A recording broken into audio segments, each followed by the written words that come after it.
পোনপ্ৰথমে সমূহ অসমবাসী ৰাইজলৈ মোৰ নতুন বছৰৰ হিয়া ভৰা ওলগ যাচিলোঁ।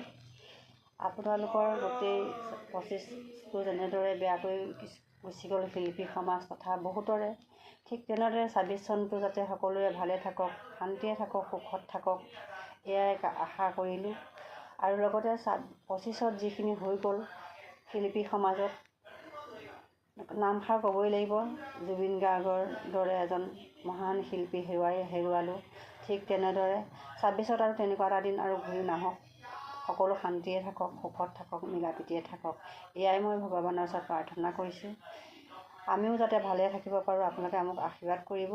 আৰু মানে কি বুলি ক'ম, চেনেল এটাও খুলি থৈছোঁ, লগতে আপোনালোকে পাৰিলে ছাবস্ক্ৰাইব এটা কৰি দিব।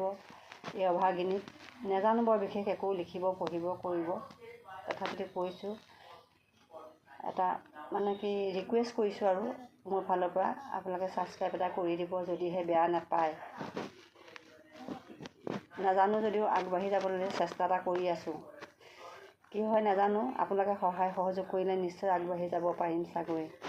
ধন্যবাদ।